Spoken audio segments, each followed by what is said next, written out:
Good afternoon. Welcome to our regular council meeting, and we are going to begin tonight with council will receive an update from the executive's office.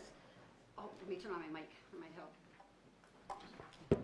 Nope, there it goes. We will receive an update from the executive's office, clerk of courts, and the sheriff's office on the Recovery Friendly Workplace Initiative, followed by a presentation from Summit County Public Health declaring Summit County a recovery-friendly workplace. And I believe we're Okay, can you hear me? Okay, cool. As Rachel Madigan with the Department of Administration and Public Information for Executive Shapiro. Thank you for letting us come and present to you today. I'm very excited about this. So over the past few months, County Executive Eileen Shapiro has emphasized internal efforts to combat the ongoing opioid crisis. In January, we installed nalox boxes in coordination with other county offices, and Clerk Golonsky will talk a little bit more about that later. Today, the Executive's Office becomes one of the first 15 employers in Summit County designated as a recovery-friendly workplace. Administered by Summit County Public Health, this initiative seeks to improve employee and worksite health in Summit County by recognizing recovery from substance use disorder as a strength. As part of the program, our HR personnel attended an orientation with public health staff to learn new ideas we can use to best serve our employees in recovery, including simple things like changing how we speak about addiction to reduce stigma. This initiative complements our existing substance use awareness trainings and goes a step further to ensure we are proactive in sharing resources from the county and from the community. We have completed the required actions, including sharing our commitment with our staff and posting recovery resources, and today we are very excited to receive our designation as a recovery-friendly workplace. These efforts are very important to the county executive because of the toll the opioid crisis has taken on workers everywhere. Over 70% of fatal opioid overdoses occur in working-aged adults. While not commonly discussed in the workplace, substance use disorder is incredibly common, with 1 in 12 workers suffering from an untreated substance use disorder. In the U.S., the annual economic impact of substance misuse is estimated to be $249 billion for alcohol misuse and $193 billion for illicit drug use. By supporting employees in recovery, employers can save an average of $8,500 per employee per year. Not only does this save taxpayer dollars in our case, but it also strengthens our workplace culture as a welcoming, supportive environment, helping us all to be better situated to perform our jobs and assist the public. The shame and stigma of addiction is one of the largest barriers preventing people from getting the help they need. Each of our initiatives seek to reduce the stigma of addiction and recovery.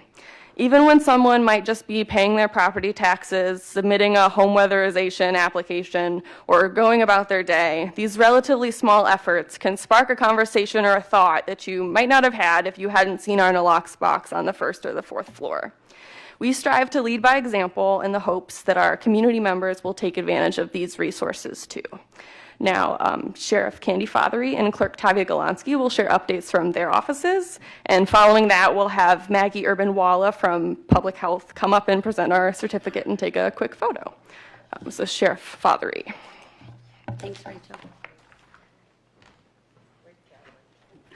Good afternoon. Obviously, I'm Sheriff Candy Fothery. I'd like to speak about some of the recovery-friendly measures currently in place at the Summit County Sheriff's Office and a couple of the significant programs that we have developed recently. First, all of my deputies receive 24 hours of crisis intervention training in the academy before they become deputies. And each quarter, several of them participate in additional CIT training through the ADM board. This is very important training. It helps them to be better prepared to respond to individuals experiencing mental health emergencies and overdoses. I also oversee a quick response team, which is comprised of a deputy, a counselor, and an EMT who visit individuals who have recently experienced an overdose with the goal of convincing them to seek treatment and establish a path to recovery. Additionally, all my deputies now carry Narcan, and we have Narcan available throughout our jail, in our patrol cars, and at all of our facilities. In the Summit County Jail, more than half of the inmates suffer from mental illness and addiction issues. Realizing this fact, in 2022, we introduced a program called Thrive in our jail, which it pairs our inmates with psychological caseworkers throughout the partnership with Summit County Psychological Associates.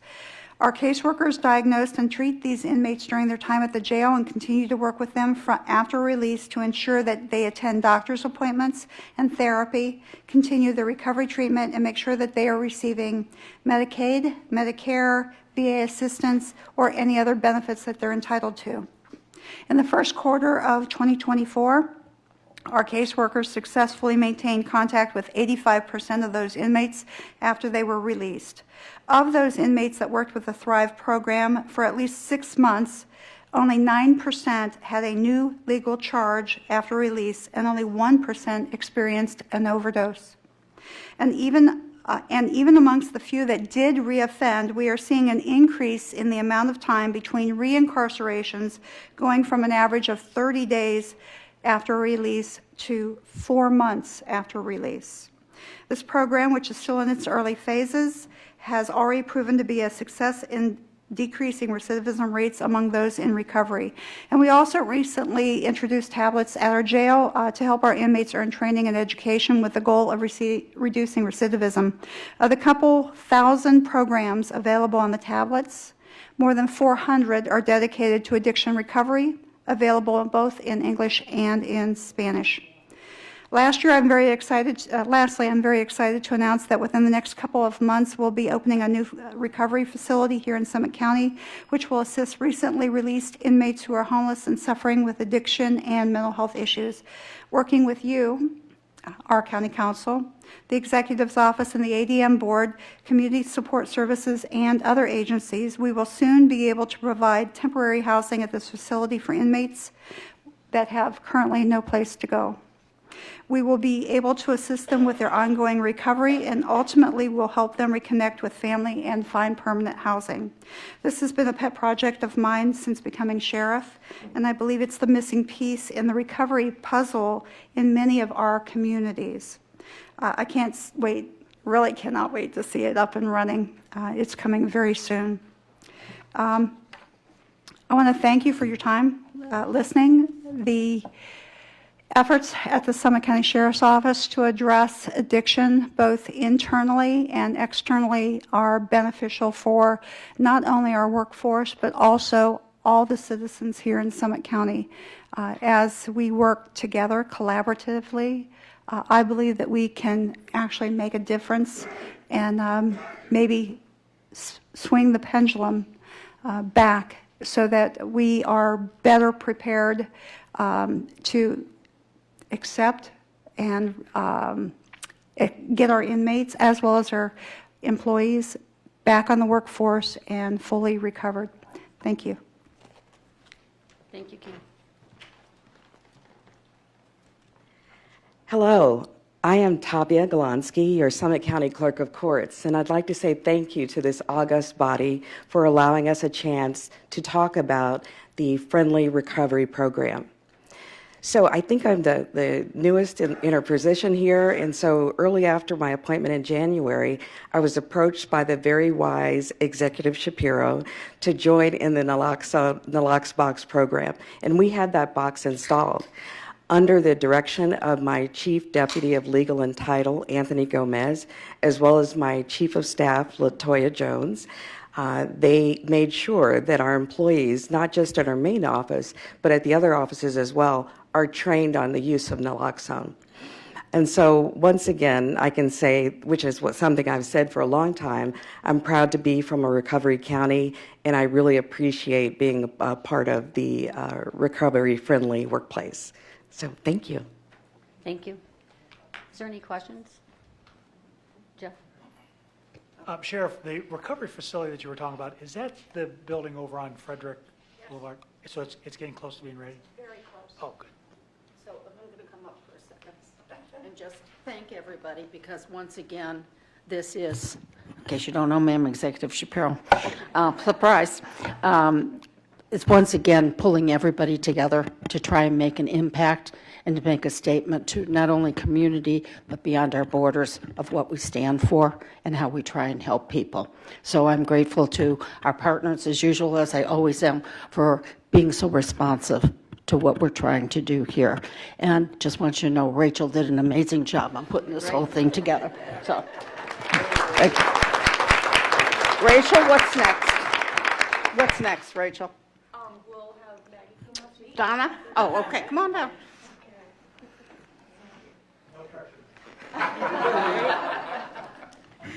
I'm so happy to be here. I am with Public Health. My name is Maggie. I've been working with the Executive's Office on this designation for a little while now, and it's really exciting for this to come to fruition and to be able to present this designation, which means so much more than a piece of paper can say, but it just means that they're open to having these hard conversations. They're open to implementing things that might be able to help the people that work for them. And all of those things help to reduce stigma, which is something that all of us can do anywhere that we are. And that is something that can really help individuals. So thank you all for being part of this and helping to reduce that stigma. And thank you, Rachel, and my colleague Constance, and everybody over at Public Health who has supported this initiative. Thank you. Thank you, Maggie. Thank you.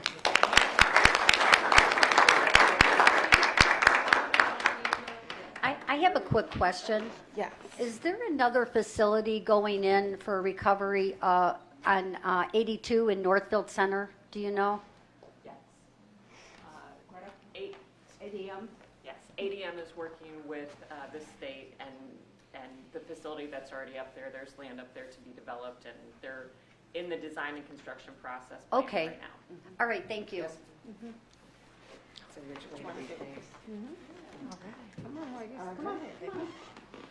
Rachel, why don't you do that?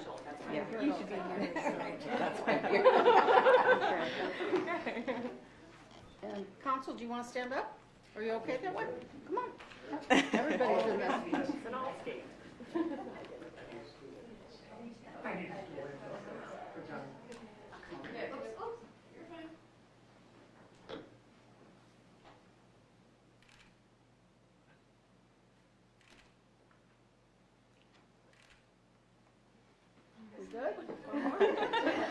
Thank you. Congratulations.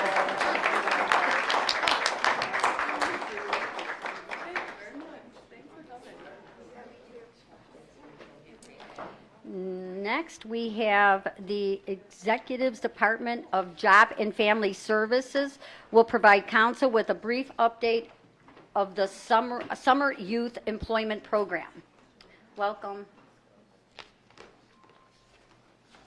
Good evening, everyone. I'm Heather Yanian, County Executive's Department of Job and Family Services. I'm going to give you guys a brief update on how the summer youth program is going so far. And then also, we actually have a former summer youth participant who wants to give a little bit of insight on her perspective of the summer youth program now that she is a successful woman. So just so everyone knows, we started our marketing and recruitment for this year's summer youth program in March. Applications opened on April 1st, and we have been onboarding and enrolling youth and hope to do that through the month of May. Employment will start on June 10th, so they'll actually start their jobs on June 10th, and it'll run 8 weeks through August 3rd. We are paying $15 an hour at 20 hours a week. So it's a good wage for youth. We are targeting 16 to 18-year-olds with a focus on placing youth based on their career pathways and interests. So we've really worked with Tri-County JOG and the school systems to not only just place them in any job, but to put them in something that is their career pathway. Our goals for 2024 is for the short 8-week program, we're going to try to place 250 youth. For our in-school BOSS CCMAP program, which is year-round, we'll be re-enrolling or onboarding 300 youth. And for our out-of-school youth, which are they've graduated or they've dropped out and they're 16 to 24, 150. So our goal for this summer paid is 700 youth. To put that into perspective, last year we only got 360 youth total. So we were almost doubling our goal. The potential earning impact is $1.6 million of gross wages that are available through that time through those 3 programs. As to date, we have we got over 100 applications over the weekend, so we were kind of running slow. But now, as of right now, we've got 374 applications. We've got about 100 of them pending because literally they came in over the weekend. So we need to get to about 500 applications to get 250 to 275 youth approved so that we can get them placed. Tri-County JOG has been working really hard. They have over 1,022 slots available for kids. So throughout the whole county, and that's for all 700 youth, based on geography, based on career pathway, based on interest. They've got over 232 employers on board, and 69 more employers are talking to them. So it's doing really well. For applicants, just for some perspective, the highest volume of zip codes as of right now is 44320, 44306, 310, and 305, and then a little bit behind that is 314. Percentage by city, about 86% is Akron, 3% is Barberton, 3% is Cuyahoga Falls, and another 2% is Talmadge or Twinsburg. So we are getting, participation from all the school districts. Obviously, it's heavy in the Akron area because of the eligibility. Eligibility, again, is 16 to 18 years old. TANF eligible needs to be a minor or have a minor in the household, and under 200% of federal poverty. So just for perspective, food assistance is 130% of federal poverty. So, the threshold for summer youth is higher than that. So we're really happy, but we're hoping to get some further engagement from youth. Ever since COVID, we've had a really, really hard time getting youth to re-engage into the public workspace. So for the first couple years, we really had a hard time. And like I said, last year, we only had 100 participants, and this year, we're trying to get 250 in the program. And like I said, we did partner with Youth for Summit Success, YSS. They helped us with marketing. They helped us work with the Akron Public Schools, Rachel Tecca, and us are constantly in conversation, and we think that that's part of the reason why we've been more successful in recruitment. Plus, we've been doing a lot of online ads, going out to schools, talking to everybody we can, trying to push it to churches, whoever we can. So anything you can do to get the word out. I left some brochures. You can put them in any of your places of business if you want. I'm going to introduce Torsha Solomon. She was a summer youth participant, and she wanted to give her perspective of the importance of summer youth. Torsha? So greetings, my name is Torsha Solomon. I'm the owner and lead designer for Events by Torsha, which is out of the Summit County area. I am also, like she stated, a former participant of the summer youth program. Now, I'm so shocked that the kids are not like we were back in the day. We beat down the doors. We were in lines for the program. So when she said they can't get participants, I'm like, whoa, what happened here? I started the PIC program at the age of 14. And I worked that program up until I was 20, roughly. The program has helped mold me with my work ethic. It also, at the time, afforded me the ability to purchase my school clothing and other necessities that you need. I come from a family of 11, so there was a need, that must I say. The program also kept me out of trouble, and it kept me off the streets. And that's what's important here, making sure that our youth are really looked at and pushed in more in terms of their work ethic and keeping them out of the trouble, out of gangs, or I don't like to say gangs because I'm not really, but out of trouble, whatever that may look like in their community. That's one of the reasons why I reached out to the program, just to see if I can maybe not even just well, I found out I can be a partner. I'm glad about that, but I just really wanted to be a role model, if you will, for some of the young ladies that's out here in the community that may want to start their own business and don't know where to go.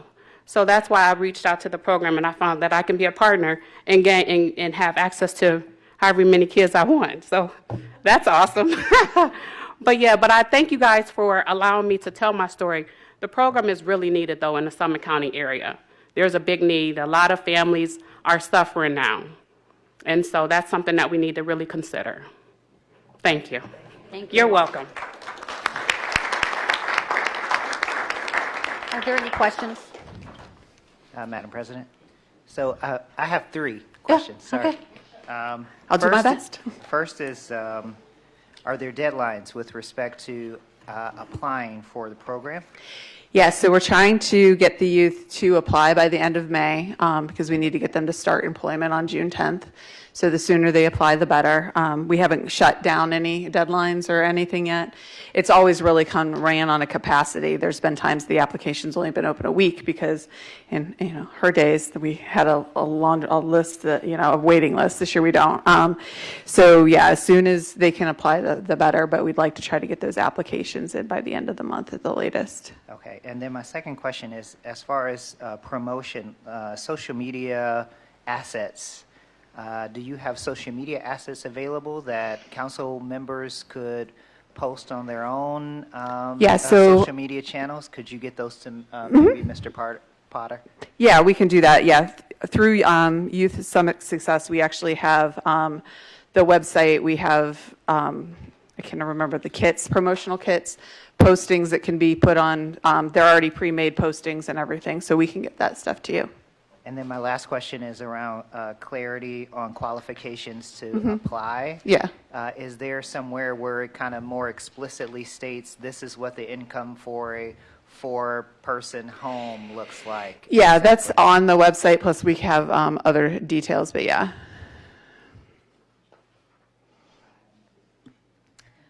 And I just want to say, I worked in this program on the office side like 25 years ago. No, I was fine. Yeah. Obviously, yeah.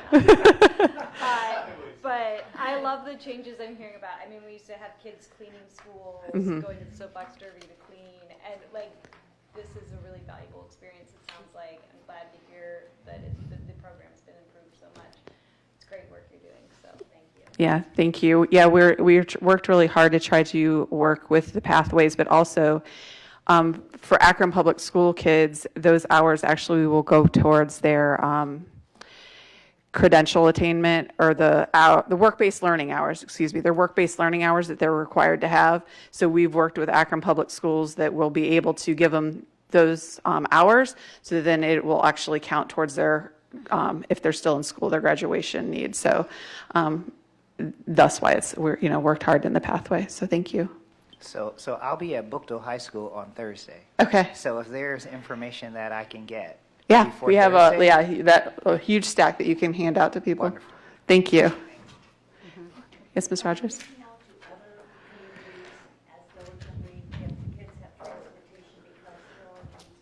Oh, yeah, absolutely. So we're working, we were up in Twinsburg 2 weeks ago. We're in Barberton, Stowe, Cuyahoga Falls. We're in all of the schools. So Akron Public Schools is like 86% just because of the income threshold, but we have a large push in those other communities. And JOG is getting employers in all of those communities, because we know that the biggest barrier for youth to get jobs is employment. So we'll try to put them in their pathway, but if there's a good job near their house that isn't in their pathway and they want that, we'll still connect them. Are you able to go out in the schools and speak? Because you have a great personality. I think you would be very encouraging to students. Yes. I really do. And I wonder if you have other people who are as enthusiastic, because I think that speaks well for the program and what's being done. Yeah, absolutely. I'm available to speak to the schools. Go out and reach out, like type of outreach. Yeah, we'll coordinate with Ms. Solomon, yeah. Well, she does have a full-time job, too, just so you know. She works for the Department of Veteran Affairs, so, but yeah. We could talk to them and say you need it. We know Larry Moore. Yeah. But I mean, really, I think that's one of the most important things we've seen along the way over the years from this program. Absolutely. Yeah, And I think your concern is commendable. Thank you. Thank you. Any other questions for me? Oh, Mr. Nope, oh, go on. For a family of four, what would the income? Oh, you had to ask me, not off the top of my head. I think, I would say, I don't want the papers to quote me on this, I think it's about $2,400 gross, but that might be food stamps. I have so many numbers that run in my head. I think it's higher than that. It's higher than that. So, I apologize, I didn't have that in front of me. Holly might know. Holly? Is this, or do you do AMI? No, we don't do AMI, we do FPL, 200. Give me a minute, keep going. Apparently you need to keep asking me questions.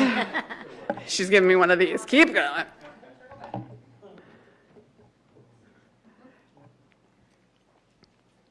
Is there any further questions? I'm excited that you've partnered with Job Shore House graduates. You might have been in the program 25 years ago, Aaron, but 412 years ago, I was on the faculty board. And it was a great idea then. It's great to see how strong they are now. What a great asset they are to the Yeah, no, they do a good job. Mr. Canova, with my manager, Shabitzer, they work in tandem with everybody trying really hard because they're also our lead partner in our year-round programming through BOSS. And so they do a really good job. I have a question. Have you ever followed up on the success of the students that are in the program? And if they go on to college and what are they, doing now? We haven't, but we do have partnered with SEI the last couple of years to start getting better data. So actually part of our program is SEI to at least start really getting quality numbers of what the kids felt of the program so that we can continue to improve the program to take it from where it was back in the day to where it is now. We do, for the out of school or in school youth, the BOSS programs, we have to follow them for so long, but for the temporary summer youth, we haven't been able to do that. Do you have So a family of four, 200% of poverty is $62,400 a year. So $62,000 a year, so. Family of four can be $62,000 in this. A year, yeah. Can still qualify. Yes, That's great. yeah. And they have to have just at least one minor in the household, so. Thank you. At least one? Thank you, At least Holly. one minor? Yeah. They have to be the minor, 16, but if there's if Right. they're 18, there has to be at least another minor, so. All right, thank you. Thank you. Next, if there's no further questions, we're going to open up the meeting now for a public hearing on Bath Township Rye Road petition for construction of a single county drainage improvement. I'm going to turn the meeting over to Councilman John Schmidt. All right, thank you, Madam President. It is 4:58 on May 13th, and we're going to have a public hearing. Thank you. Will come to order, and I will read the petition for Phase 2 of the Y Road Flooding Mitigation and Drainage Improvement Project. Phase 2 of the project will improve existing stormwater management basins, repair the natural drainage course, and mitigate the flooding effect of future storms. At this time, we are going to, the court reporter is going to swear in anybody who would like to testify. Who would like to testify that's in the audience? Raise your hand, please. Sir, were you going to testify on this? Okay. All right, then I guess just you. Okay. Please swear the testimony about to give will be the truth, the whole truth, nothing but the truth, so help you God. I do. All right, so Dave Coons from the Summit County Engineer's Office will give the preliminary report. All right. Thank you, Mr. Schmidt, very much, and members of council. And as you know, I have presented the preliminary report to council, to the clerk, provided it, I should say, and formally now presenting it. And what I'm going to do tonight, you have the preliminary report in front of you. It's a few pages, a couple exhibits. I do also have a slideshow that maybe amplifies the information in the report just a little bit, and I'll just go through that kind of briefly. What I don't have here first is the project was initiated at the suggestion of Bath Township when we first formed the Surface Water Management District, and Bath was the only community to opt in. They said, hey, we've got a real problem in the Y Road area where the bake shop is. It's a bake shop on Y Road, just on the south side of Yellow Creek, and they were experiencing flooding. We looked at the area and found also quite a bit of erosion in the ravine leading down to the bake shop, and so we hired a consultant to evaluate that and come up with some recommendations, and then that led to this project. This is phase 2. Phase 1 is substantially complete now. It was some work in 2 properties kind of up at the headwaters of the project. In the Sanctuary of Bath subdivision, 2 homes had flooding in the backyards and issues, and that was taken care of in phase 1. Phase 2 is a little bit more complex, and that's why it was put off to a second phase.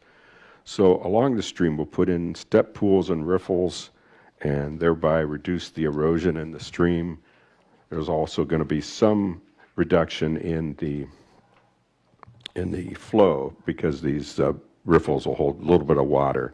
The big part of the project is the existing stormwater management basin that was put in by the developer about 50 years ago is going to be expanded so it can hold more water during the storm events and also let out less velocity as well to help reduce erosion and flooding downstream. Total project cost, including design and construction, inspection, administration, about $1.3 million. We did get a FEMA grant for phase 1, so it paid 90% of what we've already built. And phase 1, when we applied, did include the large stormwater management basin. So that portion will also be partially paid for with FEMA money. The exact amount is to be determined. That project amount has gone up from what was initially estimated, and FEMA will have to get back to me with how much they'll cover of that. But regardless, there will be no assessments for either construction or maintenance because we've got the Surface Water Management District, the kickoff money that was provided by the county to the district. This will be the first project built with that funding. We'll have easements over the entire length of the stream from Y Road up into the allotment. And there will also be 4 access easements to get to the project area that are not along the stream. You can see the steps. We're on about the middle of the road there on May 13th. We're having our first hearing. This is all defined by the Ohio Revised Code. We have to have these public viewing, have to have at least 2 hearings. Well, there are 2 hearings. And so that's all set up that way. The owners have been notified every step of the way. And I think they're probably pleased that there are no assessments. Otherwise, there might be a different reception to the project. This dark blue line shows the stream.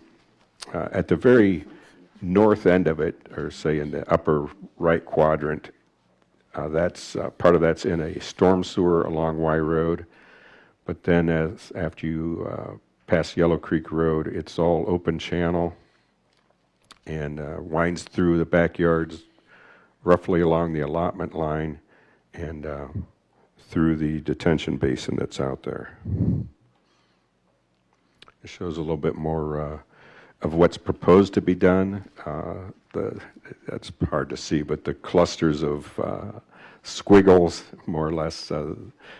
The upper right end, that is the detention basin improvements. The other 4 or 5 small areas are the step pools and riffles. There's a close-up then of the step pools and riffles, and even more of a close-up. And you can see how they're located on easement at the backyards of a few homes. And then this is the access easement to get to it. It's off of a cul-de-sac street. And upon talking with the residents, we determined to put in a reinforced turf access driveway. So it looks, when it's done, it'll be grass, and it can handle the load of the light vehicles we use. We have pickup trucks for regular maintenance to go out and take a look and make sure the facilities are in good shape. And then we have smaller, like Bobcat type machines that we will use to remove sediment and debris from these step pools as necessary. The pictures are from an actual reinforced turf driveway put in by a developer in, I think that was in Sagamore Hills Township. It's a cross section of the step pools. And a couple plan views. Of course, it's hard to see on this view. This is the stormwater detention basin that's existing. It's going to be modified to basically the dike that holds back the water will be increased in height for about 5 to 6 feet, and some of the existing soil will have to be removed before they can be built up. They did some soil borings and determined it wasn't in the best condition. So this thing will be really in great shape for a long time after this project is completed. There's an old driveway through the woods. I don't know if you can kind of see winding from the basin up towards the road, and that will be improved also with reinforced turf and a permanent easement established on that driveway. There's already a permanent easement over the detention basin on both lots 1 and 2 of the Sanctuary of Bath and the adjacent lot to the north, which is outside the allotment. That easement has been in place for ever since it was built, 50 years ago. We're also going to have a crew go through and do some hand-placed wood and rock erosion mitigation along the stream. We wanted to do some improvements along the whole length of the stream, but without getting in there and running heavy equipment, cutting down trees and so forth. And there are some measures that can be taken. And this is what they'll do at other places where they're not doing the step pools and riffles.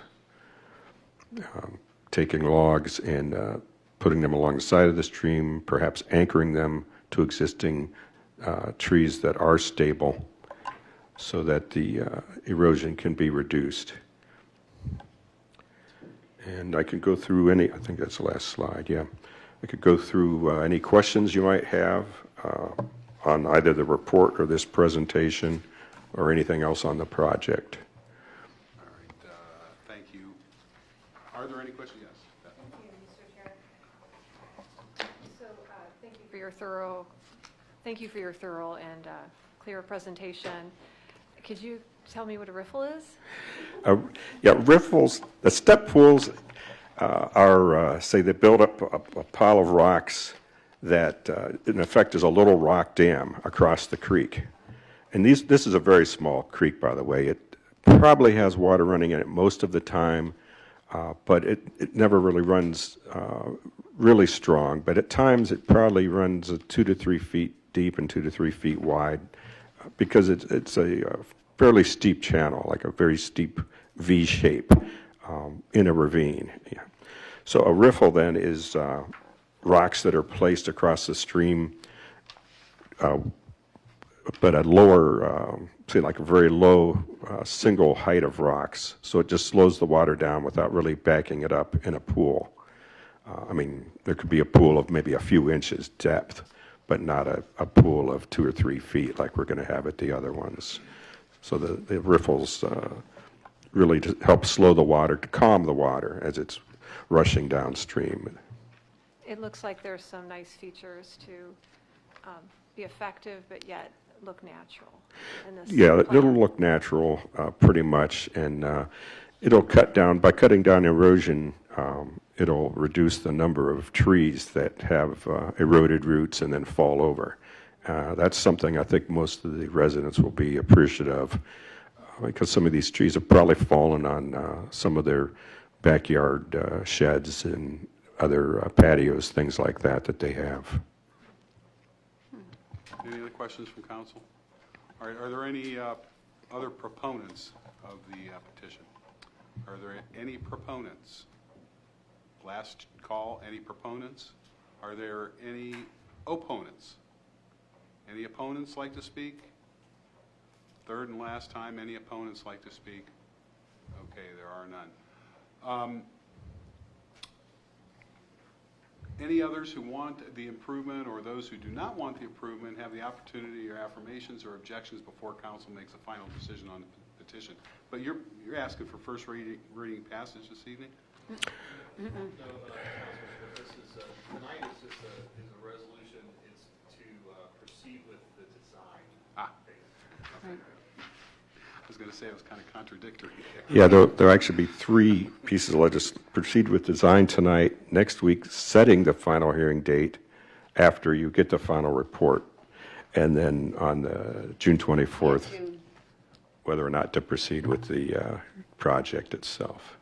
Okay, well, the file will remain open for the next 10 days. If anybody has any objections or any other comments to add, they may contact the Chief of Staff, Mark Potter. All right. Anything else? We'll move along. Also, I wanted to let you know, I am here also, not just as the engineer from the engineer's office, but also I'm representing the petitioner, the Bath Township trustees. They asked that I represent them this evening because the petitioner is to be here as well. So I'm here in that capacity. All right. Thank you all very much. All right. Thanks, Dave. Are you going to adjourn? You have to adjourn it? Well, we are adjourned at 5:12. Thank you. Okay, we're going to go back to our caucus. There are 4 motions. M0462024, Jeff Wilhite will address council on the environmental.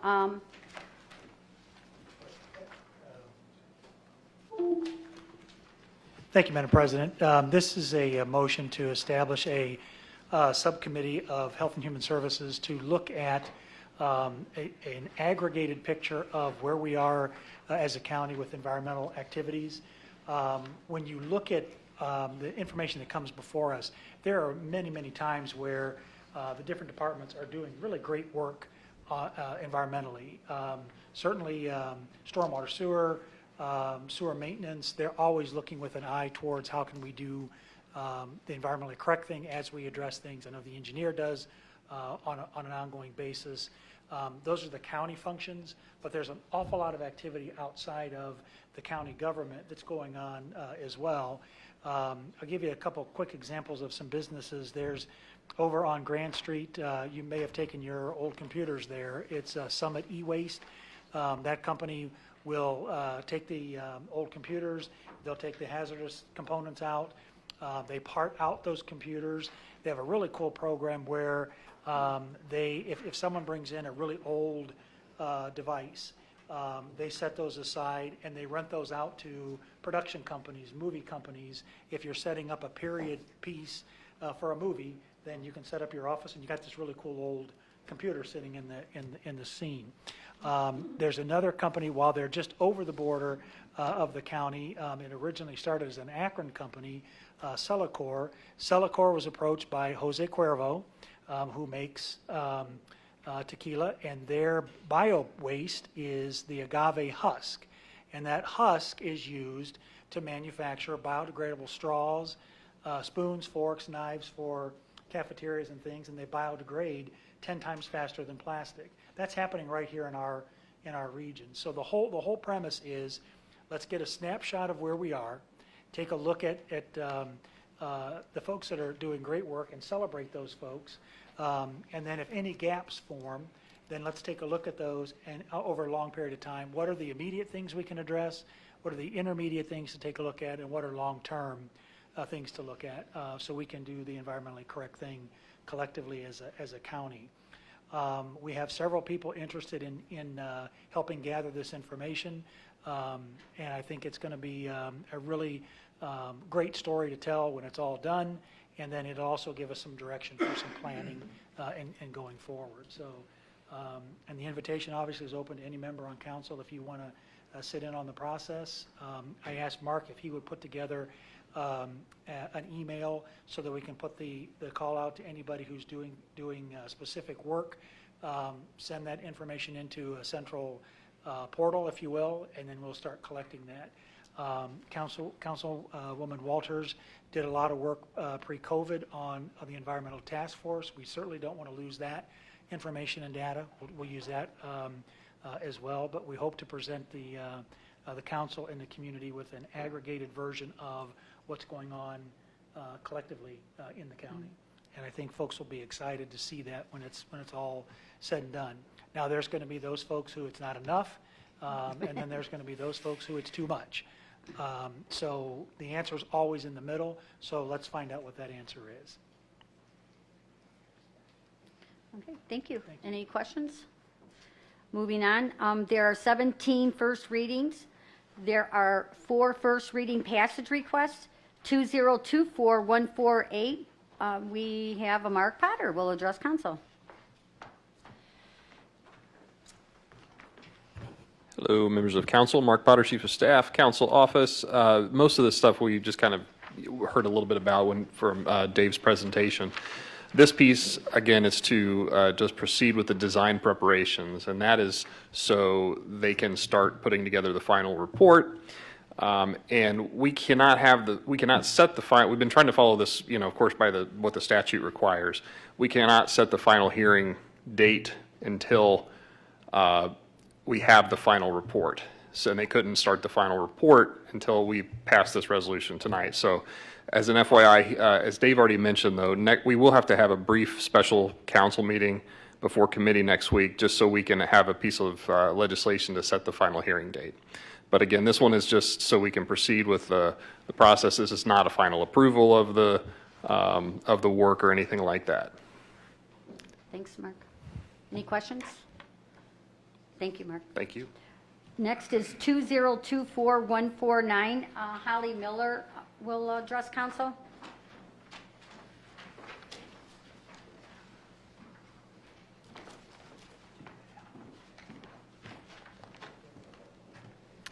Holly Miller, Department of Community and Economic Development. This is a change order for the original contract that we have with Lakeland Electric to run the conduit and fiber that connected the PSAP to Consolidated Dispatch. This will take a run off of that conduit and connect Ohio Means Jobs for where Board of Elections will be, and all the tenants in OMJ will be able to connect to Fair Long Gig. So Christine Marshall and her team, who have Fair Long Gig in Medina, will now have it at OMJ once it's connected. The reason for the first reading passage is we'd like to get started so this can be done by June, middle of June. Thank you, Holly. Any questions? Thanks, Holly. Oh, sorry. And Holly, that just connects to the getting set up for the Board of Elections, printer and all that. The printer and everything, correct, because they have to have that sooner than later, yes. Yes, thank you. Any further questions? Next is 2024150. Phil Montgomery will address council. Thank you, Madam President. Phil Montgomery from the Executive's Department of Finance and Budget. This piece of legislation is to do a second change order to our Brinks contract. The reason for the second change order is Brinks has had us continually operating on a master services agreement and did not enter into a new contract with us. So we're continuing to do change orders on the prior encumbrance that was in our system. And we did take this out to bid for our armored car services and got no respondents, including Brinks. So right now, under an emergency situation, we're just going to continue to use the services as we can. So this change order got us caught up through April in terms of our invoices. So we will likely be coming to council for a little bit more on this contract in a couple months as we work towards a solution on our armored car service. So if we can't get Brinks to bid on this in the next go-round, we're in conversations with the sheriff's office as to whether we use deputies to transport the money or what we're going to do with that. So we need to buy a little bit more time.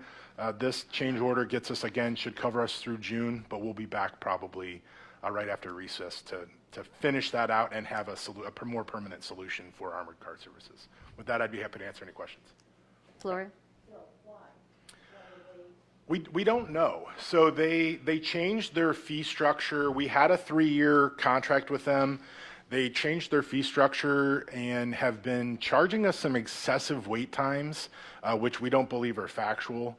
And there's some other services. The clerk of court's office had an office that they closed that they continue to bill us for, even though they weren't going there to pick up the money.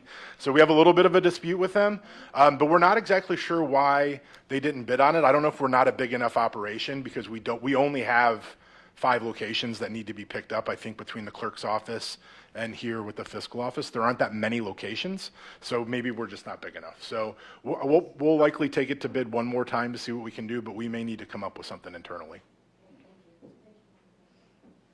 Do you think that is the same rationale for other armored car services not bidding? It's the same rationale? Maybe you're not big enough, maybe? I really think that's what it is. It's just not enough collection sites. It's not the dollar amount. We bring in plenty of cash. It's just the number of locations that they have to service.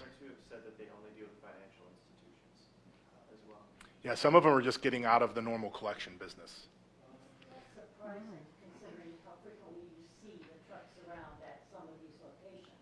Yeah, I think we reached out to 4 different firms, and none of them bid. Oh, my. So,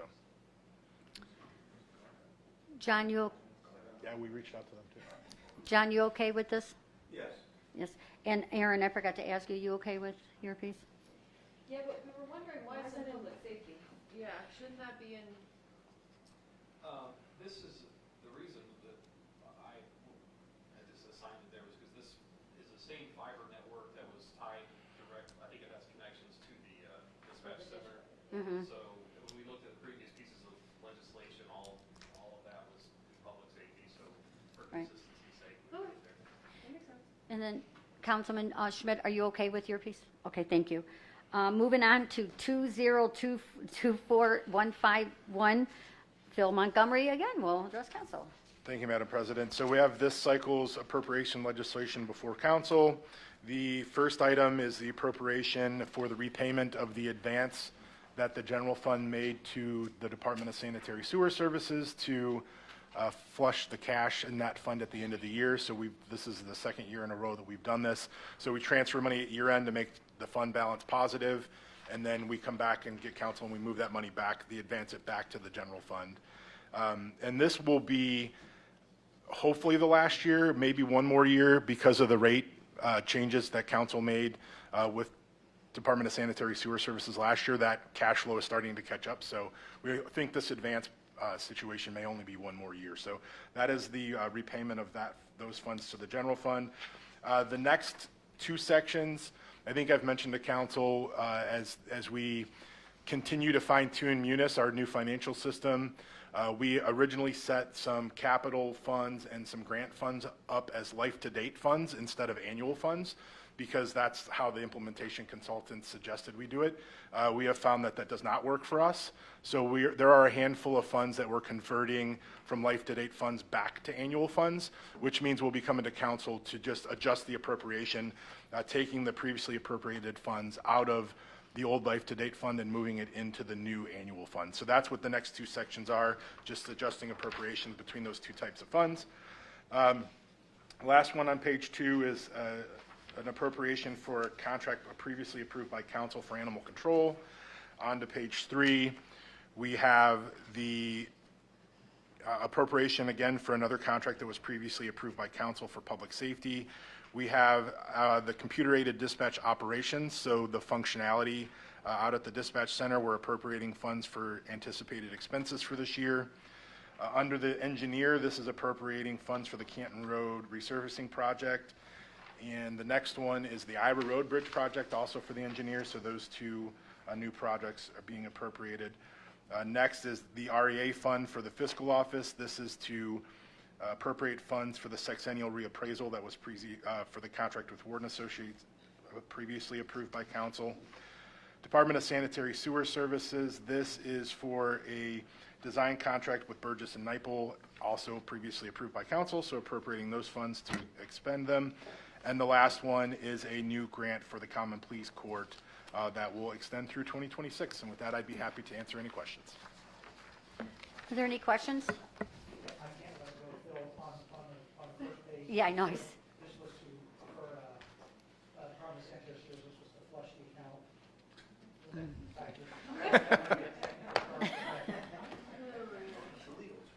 Legal term, there you go. All right. Are there any further questions? There are no late filings. We have routine legislation found on pages 5 through 8. There are no second readings. There are no third readings. We will now rise for the Pledge of Allegiance, led by Councilwoman Erin Dickinson, followed by a moment of silence. I pledge allegiance to the flag of the United States of America and to the republic for which it stands, one nation, under God, indivisible, with liberty and justice for all.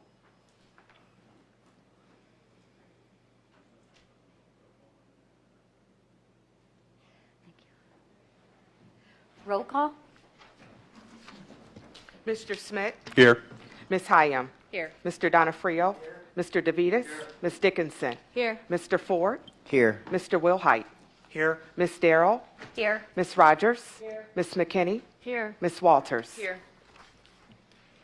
I'll move to approve the minutes, Madam President. I was just going to ask that. Thank you, Mr. Schmidt. I have a motion to approve the minutes of April 29, 2024. All in favor? Aye. Any opposed? Motion carries. First readings, motions for council. Excuse me. M0432024, a motion of council confirming the appointment of Jeff Garvis to the 911 Program Review Committee. So moved. I have a motion on M0432024. All in favor? Aye. Any opposed? Motion carries. M0442024, a motion of council confirming the reappointment of James Merklin to the Alcohol, Drug, and Mental Health Board, ADM Board. So moved. I have a motion on M0442024. All in favor? Aye. Any opposed? Motion carries. M0452024, a motion of council confirming the reappointments of District Chief Joseph Shoemaker, Chief Steve Leslie, Chief Brett Rainbolt, and Thomas Smoot to the Special Operations Response Team, SORT. I have a motion on M0452024. All in favor? Aye. Any opposed? Motion carries. M0462024, a motion of council establishing an environmental ad hoc subcommittee under the Health and Human Services Committee and declaring its purpose.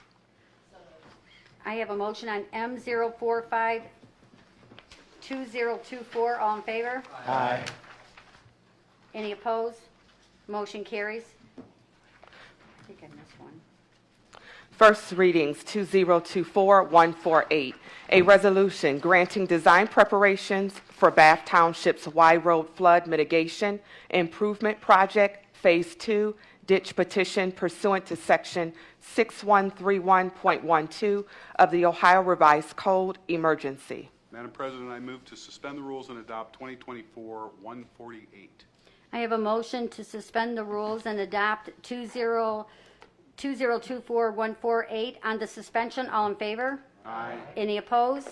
And on the adoption, all in favor? Aye. Any opposed? Motion carries. 2024-149, a resolution authorizing the executive to execute, subject to the approval of the Board of Control, emergency change order number 1 to a construction contract with Lakeland Electric Incorporated for construction of a run of conduit and fiber optic cable to the 1040 East Talmadge Avenue building for the Board of Elections relocation project in an amount not to exceed $545,096.21 for a cumulative increase of 43.60% for a total amount not to exceed $1,795,068.37 for the Executive's Department of Administrative Services, Physical Plants Emergency. Madam President, I move to suspend the rules and adopt 2024-149. I have a motion to suspend the rules and adopt 2024-149 on the suspension. All in favor? Aye. Any opposed? And on the adoption, all in favor? Aye. Any opposed? Motion carries. 2024-150, a resolution confirming the award by the Board of Control of change order number 2 to a purchase contract with Brinks Incorporated as a best practical source to provide county-wide armed car services for the period of 2/1/24 to 6/30/24, or until binders are located and a new contract is awarded in an amount not to exceed $80,000 for a cumulative increase of 260% for a total amount not to exceed $180,000 for the Executive's Department of Budget and Finance emergency. Madam President, I move to suspend the rules and adopt 2024-150. I have a motion to suspend the rules and adopt 2024-150 on the suspension. All in favor? Aye. Any opposed? And on the adoption, all in favor? Aye. Any opposed? Motion carries. 2024-151, a resolution appropriating funds in order to meet projected expenditures for the balance of 2024 as set forth in Exhibit A for the Executive's Department of Finance and Budget emergency. Madam President, I move to suspend the rules and adopt 2024-151. I have a motion to suspend the rules and adopt 2024-151 on the suspension. All in favor? Aye. Any opposed? And on the adoption, all in favor? Aye. Any opposed? Motion carries. 2024-152, a resolution confirming the award by the Board of Control of a construction contract with Matt Winters Excavating, LLC, for the replacement of the existing Ira Road Bridge over the North Fork of Yellow Creek, located in Bath Township in Council District 5, in an amount not to exceed $474,886 for the engineer emergency. 2024-153, a resolution confirming the award by the Board of Control of a construction contract with J.D. Stripping and Services Incorporated for the 2024 Regional Pavement Marking Program in an amount not to exceed $281,177.50 for the engineer emergency. 2024-154, a resolution confirming the award by the Board of Control of a construction contract with Schottler Construction Incorporated for the 2024 Summit County Regional Crack Sealing Program in an amount not to exceed $131,338.84 for the engineer emergency. 2024-155, a resolution confirming the award by the Board of Control of a construction contract with Cromroy Kozad Construction Corporation for the Legal Department renovation project for the Summit County Children's Services Administration Building, located in the City of Akron in District 4, for an amount not to exceed $198,772 for the Executive's Department of Administrative Services Physical Plants emergency. 2024-156, a resolution confirming the award by the Board of Control, subject to the approval of the Information Technology Board, of a purchase contract with Smart Safety Software Incorporated as a best practical source for a software upgrade and 1 year of service for Scene PD software in an amount not to exceed $139,508 for the Executive's Department of Public Safety emergency. 2024157, a resolution declaring Friday, June 7, 2024 as Gun Violence Awareness Day in Summit County to honor and remember the victims and survivors of gun violence and to join in calling for the prevention of gun violence by wearing orange for the executive emergency. 2024158, a resolution declaring Saturday, June 15, 2024 as Elder Abuse Awareness Day in Summit County and encouraging residents to participate in any events and programs designed to raise awareness of and prevent the abuse of older adults for the executive emergency. 2024159, a resolution declaring the month of June 2024 as Alzheimer's and Brain Awareness Month in Summit County and to raise awareness about Alzheimer's disease and other brain diseases and dementias for the executive emergency. 2024160, a resolution confirming the award by the Board of Control of a professional services contract with Midwest Pre-Sort Mailing Services Incorporated, doing business as Midwest Direct at state term pricing for pre-sort mail services at the United States Postal Service mixed AADC pre-sort discount rate of 0.547 per piece for a 2-year term in an amount not to exceed $300,000 for the Executive's Department of Finance and Budget Office Services emergency. Madam President, I move to suspend the rules and adopt the routine legislation found on pages 5 through 8. I have a motion to suspend and adopt the routine legislations found on pages 5 through 8 on the suspension. All in favor? Aye. Any opposed? And on the adoption, all in favor? Aye. Any opposed? Motion carries.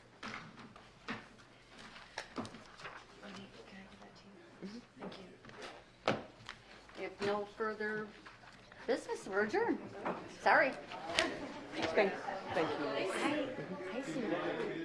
So I have one.